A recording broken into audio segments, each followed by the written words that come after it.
সে রবের প্রশংসা যিনি আল্লাহর নবীর অনুসরণকে, ইত্তেবাকে, আনুগত্যকে ওয়াজিব করে দিয়েছেন লিল ইবাদাতি, ইবাদতের মধ্যে। যে নবী করিম সাল্লাল্লাহু তাআলা আলাইহি ওয়াসাল্লামের আনুগত্যকে যে রব নিজের আনুগত্য বলে কোরআনের মধ্যে ঘোষণা করেছেন, মাই ইউতি'র রাসূলা ফাকাদ আতা আল্লাহ। আল্লাহ রাব্বুল আলামিন পবিত্র কোরআনে সমস্ত বান্দাদেরকে উদ্দেশ্য করে বলে দিলেন, তোমাদের মধ্যে যারা আমার প্রিয় হাবিব মুহাম্মাদুর রাসূল সাল্লাল্লাহু তাআলা আলাইহি ওয়া আলিহি ওয়াসাল্লামের অনুসরণ করবে, আনুগত্য করবে, তোমরা জেনে নাও তোমরা সেই নবীর আনুগত্য নয়, বরং আমি খোদার আনুগত্য করবে। সুবহানাল্লাহ। আল্লাহর নবীর আনুগত্য, আল্লাহ তাআলার আনুগত্য। সুবহানাল্লাহ। যদি আমরা একটু অন্যভাবে ভাবি, নবীজির অবাধ্যতা স্বয়ং আল্লাহর অবাধ্যতা। যেহেতু আল্লাহর নবীর আনুগত্যকে আল্লাহ তাআলা আল্লাহর নিজের আনুগত্য বলেছেন, তার নবীর অবাধ্য যদি কেউ হয়ে যায় তাহলে সে আল্লাহর অবাধ্য হয়ে গেল। নাউযুবিল্লাহ। আম্মা বাদ, ফায়া আইয়ুহাল মুমিনুনাল মুতিউনাল মুত্তাবিউন। মুসান্নিফ আলাইহি রাহমা আমাদেরকে এভাবে সম্বোধন করলেন, আই অনুসরণকারী, আনুগত্যকারী। ই'লামু, জেনে নাও, আন্না ইত্তিবাআ সুন্নাতি রাসূলিল্লাহি সাল্লাল্লাহু তাআলা আলাইহি ওয়াসাল্লাম ফারদুল লিকুল্লি মুসলিম। তোমরা জেনে নাও আল্লাহর নবীর সুন্নতের অনুসরণ করা, আনুগত্য করা সমস্ত মুসলমানের জন্য আবশ্যক। ওয়ালা ইউকবালুল্লাহুল ঈমানা, আল্লাহ তাআলা কারো ঈমান কবুল করবেন না, গ্রহণ করবেন না। ওয়াল আমালা, আমল গ্রহণ করবে না। সমস্ত জাতিদের মধ্যে কারো ঈমান গ্রহণ করবেন না, কারো আমল গ্রহণ করবে না। বিদুন ইত্তিবাই, যেটা নবীর অনুসরণ হবে না। সুবহানাল্লাহ। আল্লাহর নবীর অনুসরণ ব্যতীত, আল্লাহর নবীর আনুগত্য ব্যতীত কারো আমল গ্রহণ করা হবে না, কারো ঈমানও গ্রহণ করা হবে না। লিআন্নাহু শারতুল লাযিমু লিল কবুল, কেননা ঈমান কবুল হওয়ার জন্য, আমল কবুল হওয়ার জন্য শর্ত হলো আল্লাহর নবীর ইত্তেবা করা, আনুগত্য করা। সুবহানাল্লাহ। আরো জোরে বলুন সুবহানাল্লাহ। আল্লাহর নবী আমাদেরকে যেভাবে নামাজ পড়ার শিক্ষা দিয়েছেন, আমাদের থেকে নামাজ সেভাবে পড়তে হবে। আল্লাহর নবী আমাদেরকে যেভাবে ঈমান শিক্ষা দিয়েছেন, আমাদেরকে সেভাবেই ঈমানদার হইতে হবে। আল্লাহর নবী তাহার হায়াতি জীবনের মধ্যে যেভাবে পরিচালনা করেছেন, আমাদের জীবনও সেভাবে পরিচালনা করতে হবে। নবীজির আনুগত্য কি, নবীজির অনুসরণ কি? নবীজির আনুগত্যের মর্ম হলো, আপনি ফরজ নামাজ আদায় করবেন, ফরজ ইবাদত বন্দেগী করবেন, ওয়াজিব ইবাদত বন্দেগী করবেন, সুন্নত ইবাদত বন্দেগী করবেন, নফল ইবাদত বন্দেগী করবেন। আপনার জীবনের সমস্ত কর্মকাণ্ডে আল্লাহর নবীকে অনুসরণ করাই হলো নবীজির ইত্তেবা, নবীজির অনুসরণ, নবীজির আনুগত্য। সুবহানাল্লাহ। মুসান্নিফ আলাইহি রাহমা বললেন, শরীয়ত এবং তরিকত পরিচালনা করার জন্য, শরীয়ত এবং তরিকত পরিচালনা করার জন্য সাহাবীদের অনুসরণ করতে হবে। কাদের অনুসরণ করতে হবে? সাহাবীদের অনুসরণ করতে হবে। সাথে সাথে ইমামদের অনুসরণ করতে হবে। ইমাম কয়জন? মশহুর ইমাম চারজন। কয়জন? চারজন ইমামের অনুসরণ করতে হবে। আমরা কাহার অনুসারী? ইমামে আবু হানিফা রাদিয়াল্লাহু তাআলা আনহুর আমরা অনুসারী। ওয়াল মুজতাহিদিন, এবং মুজতাহিদদের অনুসরণ করতে হবে। কেননা লিআন্নাহু আমারা লিইত্তিবাইহিম, তাদের অনুসরণ করার জন্য আল্লাহর নবী কি করে দিয়েছেন? নির্দেশ দিয়েছেন। সুবহানাল্লাহ। সালাতুন ইয়া রাসূলুল্লাহ আলাইকুম, সালামুন ইয়া হাবিবাল্লাহ আলাইকুম। আল্লাহ তাআলা ইরশাদ করেছেন, হে আমার বান্দারা, যদি তোমরা চাও আখিরাতে কামিয়াবি হওয়ার জন্য, যদি তোমরা চাও আমি খোদার রাজামন্দি, যদি তোমরা চাও জান্নাতে প্রবেশ করার জন্য, তাহলে তোমরা শুনে নাও, লাকাদ কানা লাকুম ফি রাসূলিল্লাহি উসওয়াতুন হাসানা। তোমাদের নবীর চরিত্রের মধ্যে, নবীর জীবনের মধ্যে রয়েছে তোমাদের জন্য উত্তম আদর্শ। সুবহানাল্লাহ। আল্লাহর নবীর অনুসরণ করা, আল্লাহর নবীর আনুগত্য করার মধ্যে রয়েছে আমাদের জন্য উত্তম আদর্শ। সুবহানাল্লাহ। ওয়া ক্বালা আল্লাহু তাবারাকা ওয়া তাআলা, আল্লাহ তাআলা আরো বর্ণনা করেছেন, কুল ইন কুনতুম তুহিব্বুনাল্লাহা ফাত্তাবিউনি ইউহিব্বুকুমুল্লাহ। সুবহানাল্লাহ, সুবহানাল্লাহ। মক্কার কাফেররা এলাকায় এলাকায় ঘোষণা করতে লাগলেন, আমরা আব্দুল্লাহর বেটা মুহাম্মদকে মানি না, আব্দুল্লাহর বেটা মুহাম্মদকে মানি না, তবে আমরা সৃষ্টিকর্তা মানি। আমরা কি? আল্লাহকে মানি, যিনি আমাদেরকে সৃষ্টি করেছেন, সে রবকে আমরা মানি, কিন্তু আব্দুল্লাহর বেটা মুহাম্মদকে মানি না। তাকে অনুসরণ করতে আমরা রাজি না, তবে আমরা আল্লাহকে অনুসরণ করতে রাজি, আল্লাহকে আমরা মানি। তখন আল্লাহ তাআলা তার হাবিবের উপর আয়াতে কারিমা নাজিল করে দিলেন, হে রাসূল আপনি বলে দিন, আপনি বলে দিন, ইন কুনতুম তুহিব্বুনাল্লাহ, যদি তোমরা আল্লাহ তাআলাকে ভালোবাসো, ফাত্তাবিউনি, ফাত্তাবিউনি, আমার অনুসরণ করো, আমার কি? অনুসরণ করো। ইউহিব্বুকুমুল্লাহ, তখন আল্লাহ তাআলা তোমাদেরকে কি করবেন? ভালোবাসবেন। যদি ওয়াগফির লাকুম যুনুবাকুম, এবং তোমাদের গুনাহসমূহ ক্ষমা করে দিবেন। এই আয়াতের তাফসীরের মধ্যে দেখা যায়, হযরত জাবের রাদিয়াল্লাহু তাআলা আনহু হতে বর্ণিত, হযরত ফারুক আযম রাদিয়াল্লাহু তাআলা আনহু এক জায়গায় যাচ্ছিলেন, প্রতিমধ্যে কিছু ইহুদিরা একটা মাহফিলের আয়োজন করেছে, যেখানে তাদের হুজুররা বয়ান করতেছেন। হযরত ফারুক আযম রাদিয়াল্লাহু তাআলা আনহু সেই জায়গার মধ্যে দাঁড়ালেন, কিছু ওয়াজ শ্রবণ করলেন।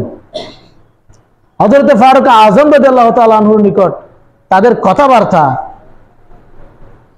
ওয়াজগুলো, বর্ণনাগুলো অন্তরে ধরেছে, ভালো লেগেছে তাহার। তিনি রাসূল করিম সাল্লাল্লাহু তাআলা আলাইহি ওয়াসাল্লামের দরবারে গেলেন, ইয়া রাসূলুল্লাহ, আমি আজকে এক জায়গায় যাওয়ার পথে দেখলাম ইহুদিদের একটা মাহফিল, যারা হযরতে ঈসা আলাইহিস সালামের অনুসারী। যাওয়ার পথে হুজুর আমি এটা দেখলাম, তাদের কিছু কথাবার্তা, ওয়াজ মাহফিল আমার ভালো লেগেছে। ইয়া রাসূলুল্লাহ, আপনি যদি অনুমতি দেন তাহলে আমি সেগুলো লিখে রাখবো, তাদের বর্ণনাগুলো লিখে রাখবো। তখন নবী পাক সাল্লাল্লাহু তাআলা আলাইহি ওয়াসাল্লাম ইরশাদ করলেন, আই উমর, তুমি কেন ইহুদিদের, নাসারাদের মাহফিলের মধ্যে নাসারাদের নিকট গিয়ে হয়রান হচ্ছ?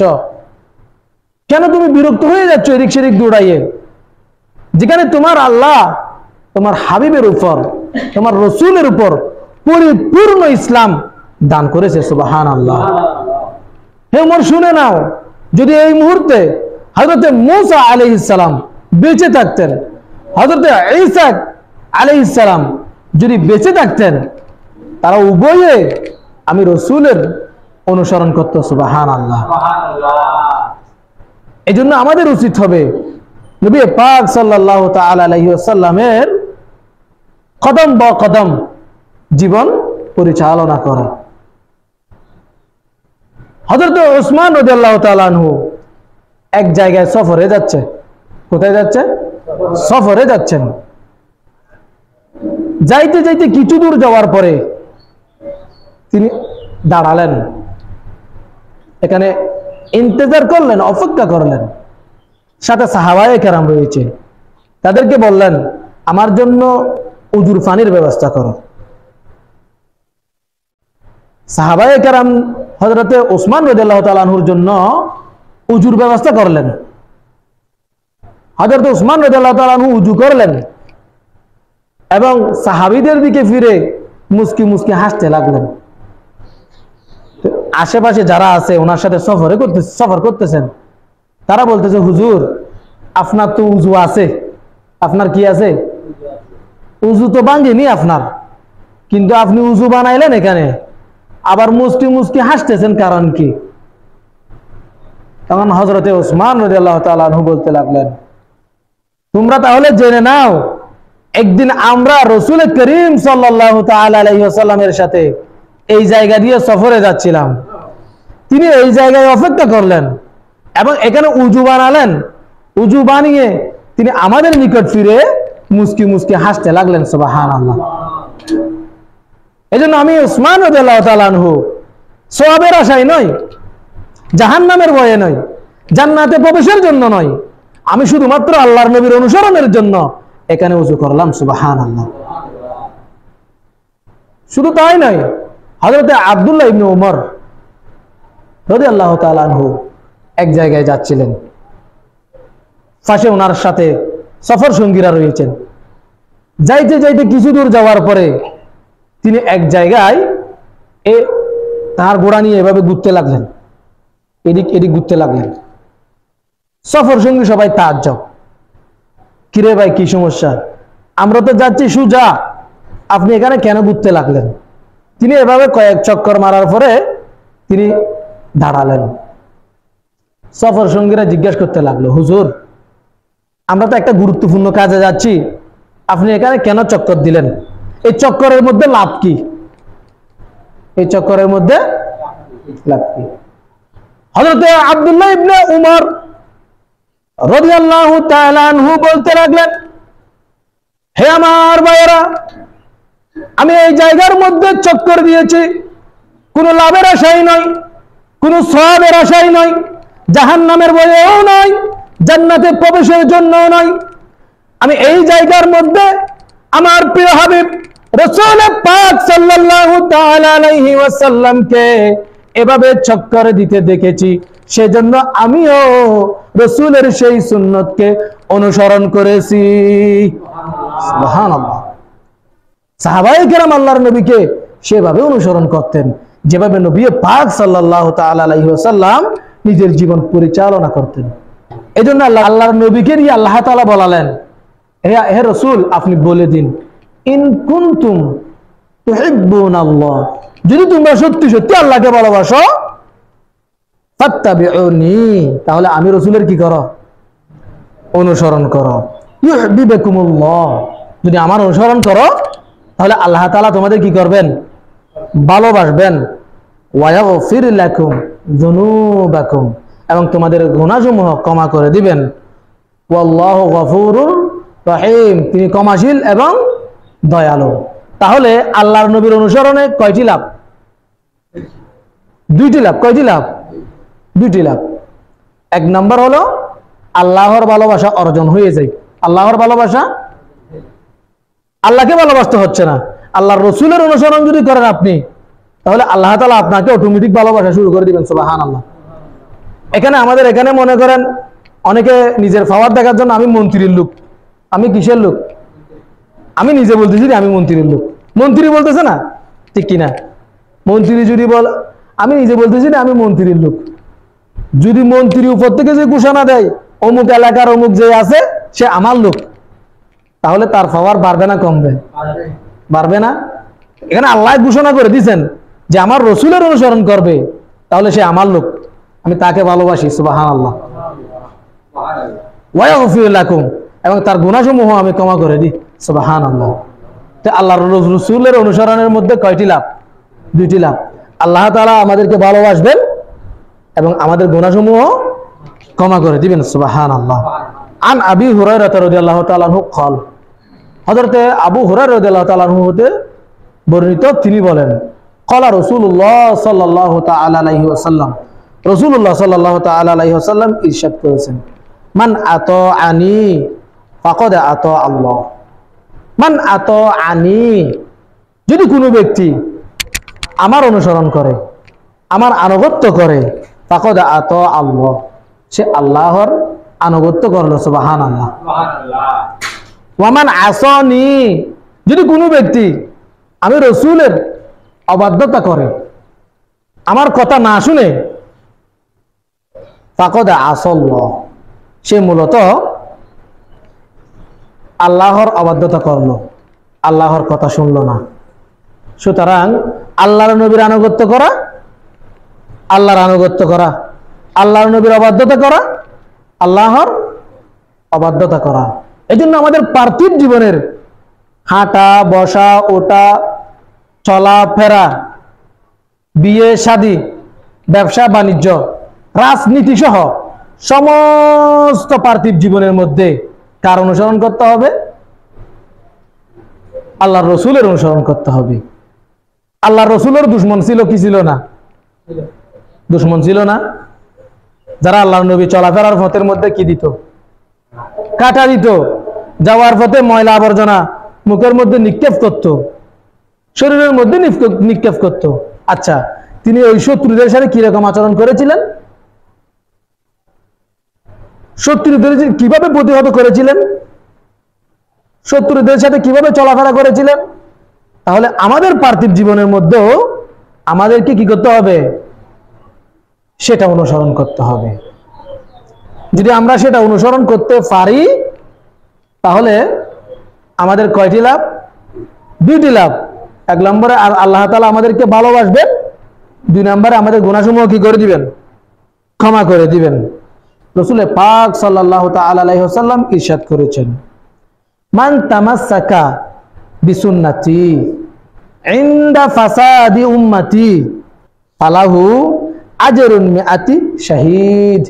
মান তামাসসাকা বিসুন্নতি, যদি আমার কোনো উম্মত আমার সুন্নতকে আঁকড়ে ধরে, কি ধরে? আঁকড়ে ধরে। ইনদা ফাসাদি উম্মতি, কখন? ফাসাদের জামানায়। এই ফাসাদের জামানা বলা হয় এটাকে। পত্রিকার মধ্যে দেখা যাচ্ছে চায়ের দোকানে একজন মানুষ চা খাওয়ার জন্য ঢুকছে। ভাইজান চায়ের দাম কত? বললেন 12 টাকা। এটা ঘটনাটা হয়েছে বছর 2 বছর আগের ঘটনা। উনি বললেন না, চা তো 10 টাকা। ব্যবধান কত টাকা? 2 টাকার ব্যবধান। এই 10 টাকা দিব নে, ও বলছে না 12 টাকা দিতে হবে। দুজনের মধ্যে ঝগড়া হলো কি হলো না? এই 2 টাকার জন্য সদরকে হত্যা করে দিল। কয় টাকা? 2 টাকার জন্য। যেখানে 2 টাকার, একটা মানুষের জীবনের দাম কয় টাকা?